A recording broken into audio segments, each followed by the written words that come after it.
In Orlando, Florida this weekend, family, friends, and fans of Ron Kenoly gathered to pay respect to his legacy. The beloved worship leader took his songs of praise to more than 120 countries around the world. He died February 4th. As CBN's Kelly Wright discovered at the memorial service, Kenoly's music and ministry continue to inspire worshipers across generations.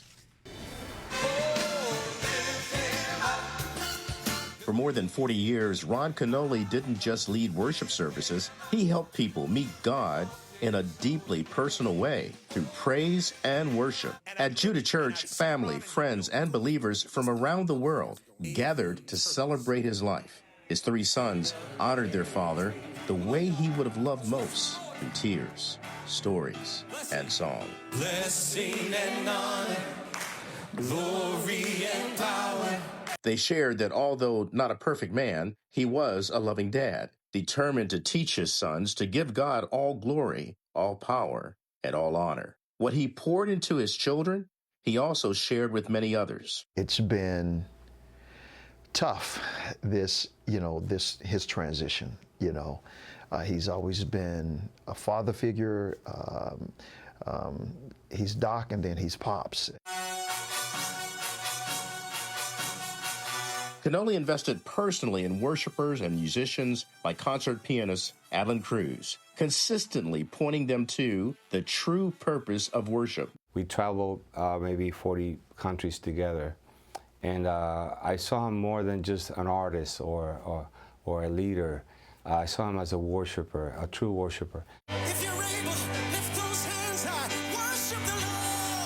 Grammy-winning worship leader Israel Houghton says Ron's influence deeply shaped his life and ministry. When I went into kind of being a professional, so to speak, and leading worship full-time, Ron Kenoly was the North Star of that. I see the Lord. For Don Moen, Ron became more than a partner on stage. He was a brother as they traveled the world to share Jesus through music. I met him and I talked to him about doing a recording with Integrity Music, which turned out to be Jesus is Alive, and that was the beginning of it, but our hearts connected at the very first meeting. What a pioneer from the beginning.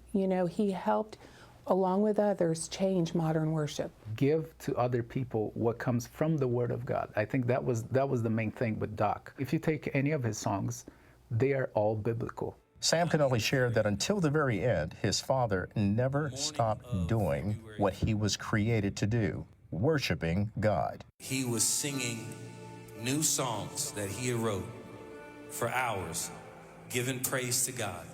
And then he laid his head down and he went to sleep, and the Lord took him.